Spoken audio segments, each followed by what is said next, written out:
പ്രേക്ഷകർക്ക് നമസ്കാരം. മനോരമ നടത്തിയ ഹോർത്തോസ് പ്രോഗ്രാമില് ശ്രീജിത്ത് പണിക്കർ കമ്മികളെയും സകല സുഡാപ്പികളെയും അങ്ങ് വലിച്ചു കീറിയിട്ടുണ്ട്.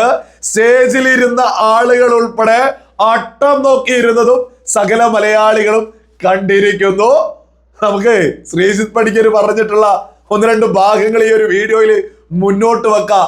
ഈ അംബേദ്കർ ഒരു പൊക്കിപ്പിടിക്കലുണ്ടല്ലോ, ഈ വേടൻ ഉൾപ്പെടെയുള്ള സകല കമ്മികളും അതേപോലെ തന്നെ സകല സുഡാപ്പികളും ഇവരെന്തിനാ അംബേദ്കറെ പൊക്കിപ്പിടിക്കാറുള്ളത്? മനുസ്മൃതിക്കെതിരെ അതേപോലെ തന്നെ ഹിന്ദുവിനെതിരെ അതിലെ ജാതീയതക്കെതിരെ സംസാരിക്കുന്നു എന്നൊക്കെ പറഞ്ഞുകൊണ്ടാ യഥാർത്ഥത്തിൽ അംബേദ്കർ എന്തൊക്കെ വിളിച്ചു പറയുന്നു എന്നുള്ളത് അങ്ങ് പച്ചക്ക് വിളിച്ചു പറയുകയും മാത്രമല്ല, അംബേദ്കർ ഇത്തരത്തിൽ പറഞ്ഞത് പർദ്ദയെ എടുത്ത്, അതായത് പർദ്ദ അറപ്പുളവാക്കുന്ന ഡ്രസ്സാണ് എന്നത് ഉൾപ്പെടെ അംബേദ്കർ പറഞ്ഞു എന്നുള്ളത് കൃത്യമായിട്ട് ശ്രീജിത്ത് പണിക്കർ അങ്ങ് എടുത്തു പറയുന്നുണ്ട്. ഞാനതൊന്നും ഇവിടെ കൊടുക്കാം, നിങ്ങളതൊന്ന് കേട്ടുനോക്കൂ. ഉദാഹരണത്തിന് അംബേദ്കറുടെ പല പ്രസ്താവനകളും ഇന്നത്തെ കാലത്താണ് എങ്കിൽ അതിനോട് നിങ്ങളിൽ എത്ര പേർ യോജിക്കും എന്നെനിക്ക് അറിയാൻ ആഗ്രഹം.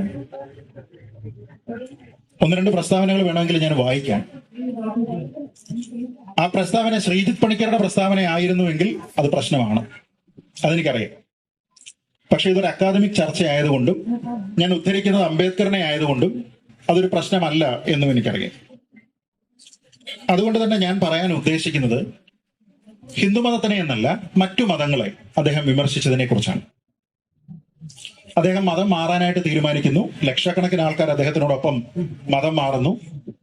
ആ സമയത്ത് അദ്ദേഹം ചൂസ് ചെയ്യുന്ന മതം ബുദ്ധമതമാണ്. എന്തുകൊണ്ട് അദ്ദേഹം ഇസ്ലാം എടുത്തില്ല? എന്തുകൊണ്ട് അദ്ദേഹം ക്രിസ്ത്യാനിറ്റി എടുത്തില്ല?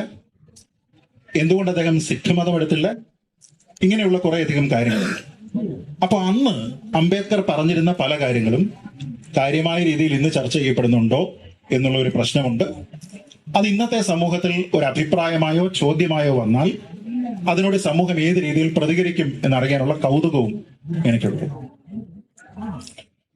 അദ്ദേഹം ഇസ്ലാം മതം സ്വീകരിക്കാത്തതിനെ കുറിച്ച് അദ്ദേഹം പറഞ്ഞത് ഹിന്ദു മതത്തിലുള്ള എല്ലാ കൊള്ളരുതായ്മകളും, അതൊരു കൊളോക്കിയൽ ലാംഗ്വേജിൽ ഞാൻ പറയുകയാണ്, ഇസ്ലാമിലുണ്ട്, അതിനേക്കാൾ കൂടുതലുമുണ്ട് എന്നാണ്. അപ്പൊ നമ്മൾ അംബേദ്കറിസം ഫർദർ ചെയ്യുന്ന ആൾക്കാർ എന്ന നിലയ്ക്ക്, അംബേദ്കറൈറ്റുകൾ എന്ന് സ്വയം അവകാശപ്പെടുന്ന നിലയ്ക്ക് നമ്മൾ എത്രത്തോളം അദ്ദേഹത്തിന്റെ ആശയങ്ങളെ ഉൾക്കൊള്ളുന്നു എന്നതാണ് എന്റെ ചോദ്യം. അദ്ദേഹം മുസ്ലിം സ്ത്രീകളുടെ വസ്ത്രധാരണത്തെ കുറിച്ച് പറഞ്ഞിട്ടുണ്ട്. ഇന്ന് വളരെ സാർവത്രികമായിട്ട് നമ്മൾ കാണുന്ന ഒന്ന വസ്ത്രമാണ് ഇവർ ധരിക്കുന്ന പർദ്ദ അല്ലെങ്കിൽ ബുർഖ. ഓക്കെ, ഈ പർദ്ദയെക്കുറിച്ച്, ബുർഖയെക്കുറിച്ച് അംബേദ്കർ പറഞ്ഞിരിക്കുന്ന ഒരു ഭാഗം ഞാൻ വായിക്കാം. അദ്ദേഹം പറഞ്ഞിരിക്കുന്നത് ഇങ്ങനെയാണ്: These burqa women walking in the streets is one of the most hideous sights one can witness in India. Burqa ധരിച്ചുകൊണ്ട് സ്ത്രീകൾ ഇന്ത്യയിലെ തെരുവുകളിൽ കൂടി നടക്കുന്നത് അങ്ങേയറ്റം അറപ്പുളവാക്കുന്ന ഒരു കാഴ്ചയാണ്. അംബേദ്കറുടെ ഈ അഭിപ്രായത്തിനോട് യോജിക്കുന്ന ആൾക്കാരൊന്ന് കൈവക്കിയാൽ നന്നായിരുന്നു. നിങ്ങൾ കേട്ടില്ലേ? പച്ചക്കങ്ങ് സകല കമ്മികളെയും സുഡാപ്പികളെയും വലിച്ചു കീറിയതാ. ഞാൻ മറ്റൊരു ഭാഗം കൂടി ഇതേ വീഡിയോയിൽ തന്നെ മുന്നോട്ട് വെക്കാം. മറ്റൊന്നല്ല, 2ഉം 3ഉം പെണ്ണ് കെട്ടുന്നതിനെ കുറിച്ചും അതേപോലെ തന്നെ മുത്തലാഖുമായി ബന്ധപ്പെട്ടൊക്കെ അംബേദ്കർ പറഞ്ഞതിനെ കുറിച്ച് കൂടി ശ്രീജിത്ത് പണിക്കർ മുന്നോട്ട് വെച്ചിട്ടുണ്ട്. ഇതൊക്കെ കൂടി അങ്ങ് കേട്ടതോട് കൂടിയിട്ടേ അങ്ങ് പെട്ടതാ. മനോരമ പോലും അങ്ങ് അതുമായി ബന്ധപ്പെട്ട അവതാരിക പോലും ഒന്ന് പരമാവധി ശ്രീജിത്ത് പണിക്കരെ കൊണ്ട് പറയുന്നത് പോലും നിർത്തിപ്പിക്കാൻ ശ്രമിച്ചു. കേരളത്തിലെ ഈ വേടർ ഉൾപ്പെടെയുള്ള ആളുകൾ അംബേദ്കറെ പൊക്കിപ്പിടിക്കുക എന്നുള്ളത് നമുക്കിനി കാത്തിരുന്ന് കാണാം. ഈ അംബേദ്കർ ജാതീയതക്കെതിരെ പറയുന്നു എന്ന് പറഞ്ഞുകൊണ്ട് ഹിന്ദുവിനെതിരെയാണ് ഇവിടെ സകല കമ്മികളും സുഡാപ്പികളും കൂടി അംബേദ്കറെ പൊക്കിപ്പിടിച്ചിരുന്നത്. യഥാർത്ഥത്തിൽ അംബേദ്കർ എന്തൊക്കെ പറഞ്ഞു എന്നുള്ളതാ ശ്രീജിത്ത് പണിക്കർ പച്ചക്കങ്ങ് വെട്ടി തുറന്ന് പറഞ്ഞത്. മാത്രമല്ല, യഥാർത്ഥത്തിൽ അംബേദ്കർ പറയുന്ന കാര്യങ്ങളൊക്കെ തന്നെ ഭാരതീയ ജനതാ പാർട്ടി ഇവിടെ നടപ്പിലാക്കിയിട്ടുണ്ട്. യൂണിഫോം സിവിൽ കോഡ് ഉൾപ്പെടെ, പൗരത്വ ഉൾപ്പെടെ. അതേസമയം നമ്മുടെ കേരളത്തിലെ സുഡാപ്പികളും കമ്മികളും ഒരൊറ്റ ഭാഗം മാത്രമേ പറയുന്നുള്ളൂ. ജാതീയതക്കെതിരെ പറയുന്നു, ഹിന്ദുവിനെതിരെ പറയുന്നു എന്നുള്ളത് പൊക്കിപ്പിടിച്ചാണ് അംബേദ്കറെയും പൊക്കെ ഇത്തരം ആളുകൾ നടന്നിരുന്നത്. ഇതിപ്പോ കേരളത്തിലെ സകല മലയാളികളും കൃത്യമായിട്ട് തിരിച്ചറിയുന്നു. അംബേദ്കർ എന്തൊക്കെ പറഞ്ഞിരുന്നു. ഇനി അംബേദ്കറെ പൊക്കിപ്പിടിച്ചിരുന്ന വേടൻ ഉൾപ്പെടെയുള്ള സകല കമ്മികളോടും സകല സുഡാപ്പികളോടും ചോദിക്കാനുള്ളത്, അംബേദ്കർ പറഞ്ഞ സകലതും ചർച്ച ചെയ്യാൻ തയ്യാറുണ്ടോ? ഇതുമായി ബന്ധപ്പെട്ടും ശ്രീജിത്ത് പണിക്കർ പറഞ്ഞിട്ടുള്ളത് നിങ്ങളത് കേട്ടു നോക്കൂ. അംബേദ്കറുടെ അഭിപ്രായങ്ങളെ ചർച്ച ചെയ്യുമ്പോൾ ഒരു ഭാഗത്തിനെ മാത്രം നമ്മൾ ചർച്ച ചെയ്യുകയും അദ്ദേഹം മറ്റു മതങ്ങളെ വിമർശിച്ചിരിക്കുന്നതിനെ കുറിച്ചോ അവരുടെ മതപരമായിട്ടുള്ള ഗ്രന്ഥങ്ങളെ കുറിച്ചോ പറഞ്ഞിരിക്കുന്നതിനെ കുറിച്ചോ ഒരു തരത്തിലും ചർച്ച ചെയ്യാൻ പോലും ആധുനിക സമൂഹത്തിൽ പലരും ശ്രമിക്കുന്നില്ല എന്നുള്ളത് എന്റെ ഒരു വിമർശനമാണ്. ഒപ്പം അദ്ദേഹത്തിന്റെ പല നയങ്ങളും നിലപാടുകളും പിൽക്കാലത്ത് നടപ്പാക്കിയത് നിങ്ങൾ യോജിക്കുന്ന രാഷ്ട്രീയമുള്ള ഒരു പാർട്ടിയാണോ, ഭരണം കൈകാളുന്ന ഗവൺമെന്റ് ആണോ എന്നുള്ളതാണ് ചോദ്യം. നമുക്കറിയാം, ആർട്ടിക്കിൾ 370 കൊണ്ടുവരുന്ന സമയത്ത് അത് 306A ആണ്. അത് ഡ്രാഫ്റ്റ് ചെയ്യുന്നത് അംബേദ്കർ അല്ല എന്ന് നിങ്ങൾക്ക് എല്ലാവർക്കും അറിയാം, ഗോപാലസ്വാമി അയ്യങ്കാരാണ്. അതിനോട് അദ്ദേഹത്തിന്റെ അഭിപ്രായം എന്തായിരുന്നു?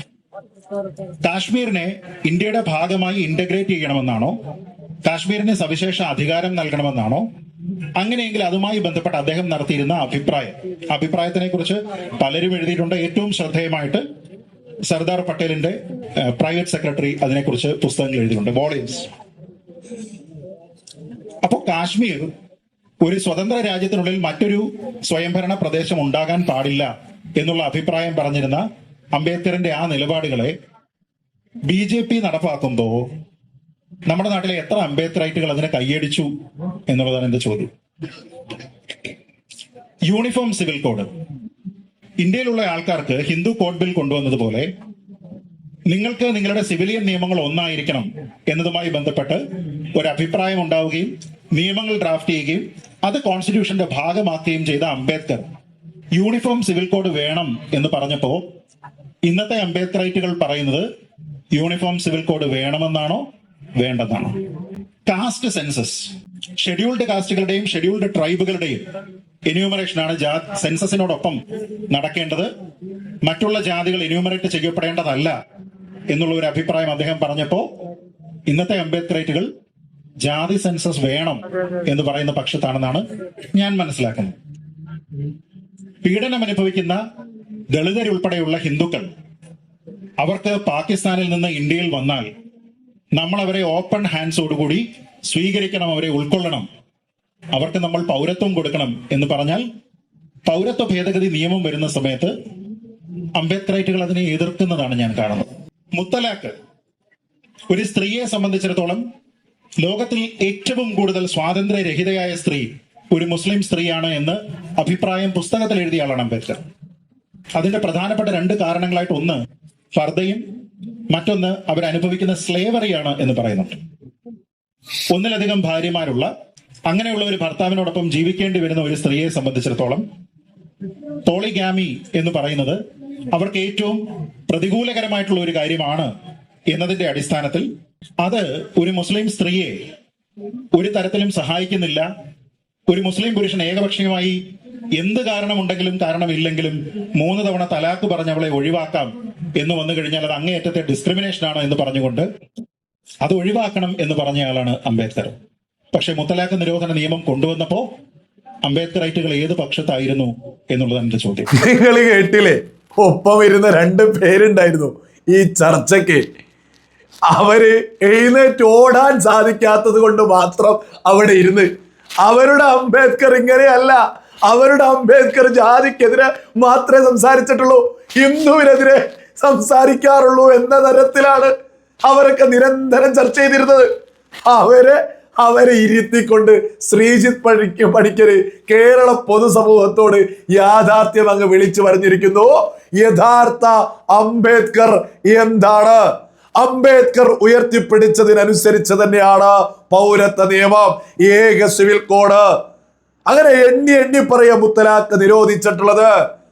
മുസ്ലിം സ്ത്രീകളുമായി ബന്ധപ്പെട്ട് സ്വാതന്ത്ര്യത്തിന്റെ പ്രശ്നത്തെക്കുറിച്ച് എടുത്തു പറയുന്നതിൽ വ്യക്തമായിട്ട് പറയുന്നു, ബഹുഭാര്യത്വം, 2ഉം 3ഉം പെണ്ണ് കെട്ടുന്നതിനെ എതിർക്കുന്നു, പർദ്ദ ധരിക്കുന്നതിനെ എതിർക്കുന്നു. അംബേദ്കർ എതിർക്കുന്ന കാര്യങ്ങളായി മുന്നോട്ട് വെക്കുന്നത്. അപ്പോ സകല മലയാളികളും തിരിച്ചറിയാ, ഇവിടെ സുഡാപ്പികളും കമ്മികളും ഈ ഹിന്ദുവിനെതിരെ അതേപോലെ തന്നെ ജാതീയതക്കെതിരെ പറയുന്നത് കൊണ്ടായിരുന്നു അംബേദ്കറെ പൊക്കിപ്പിടിച്ചിരുന്നത്. ഇനി മുന്നോട്ട് ഈ കമ്മികളും സുഡാപ്പികളും അംബേദ്കറുടെ പേര് പറയോ എന്നുള്ളത് നമുക്ക് കാത്തിരുന്ന് കാണാം.